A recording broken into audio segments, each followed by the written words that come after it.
ये कहानी गांव में रहने वाले भक्त की, जिन्होंने एक सेठ से पैसा उधार लिया था। पूरा पैसा चुकाने के लिए जब पहुंचे तो सेठ ने पर्ची में लिख के दिया कि आपके पैसे प्राप्त हो गए, और इनसे कहा पढ़ लो। तो उन्होंने कहा मुझे पढ़ना नहीं आता, मैं अनपढ़ हूं। तो सेठ जी ने कहा वापस देना, मुझे हस्ताक्षर करने। इस बहाने से पर्ची बदल दी, नई पर्ची में लिख दिया कि पैसे बकाया। कुछ समय के बाद सेठ जी पैसे मांगने के लिए पहुंचे और पर्ची दिखा दी कि देखो, एक तुम्हारे पास एक मेरे पास, पैसे तो बकाया है। इस व्यक्ति को समझ में आ गया कि सेठ जी ने खेल कर दिया। कोर्ट में मामला पहुंच गया। जज साहब ने कहा सबूत क्या है? तो इस भक्ति ने कहा कि वहां ठाकुर जी मौजूद थे, उनके सामने मैंने पैसे दिए थे। जज साहब ने कहा बुलाया जाए ठाकुर जी को। तो पुलिस वाले गए पूछने के लिए। गांव वालों ने कहा यहाँ कोई ठाकुर जी नहीं रहते, मंदिर है बस ठाकुर जी का।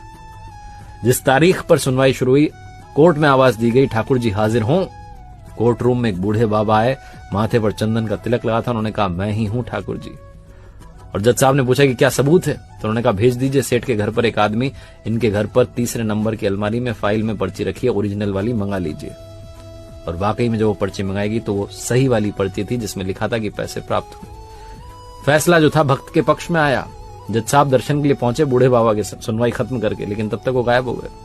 अगले दिन गांव में गए तो गांव वालों ने कहा कि यहाँ मंदिर है, ठाकुर जी नाम का इंसान नहीं रहता, भगवान रहते हैं। उस दिन से जज साहब ने नौकरी छोड़ दी और मंदिर मंदिर घूम के क्षमा मांगते रहे कि प्रभु माफ करना।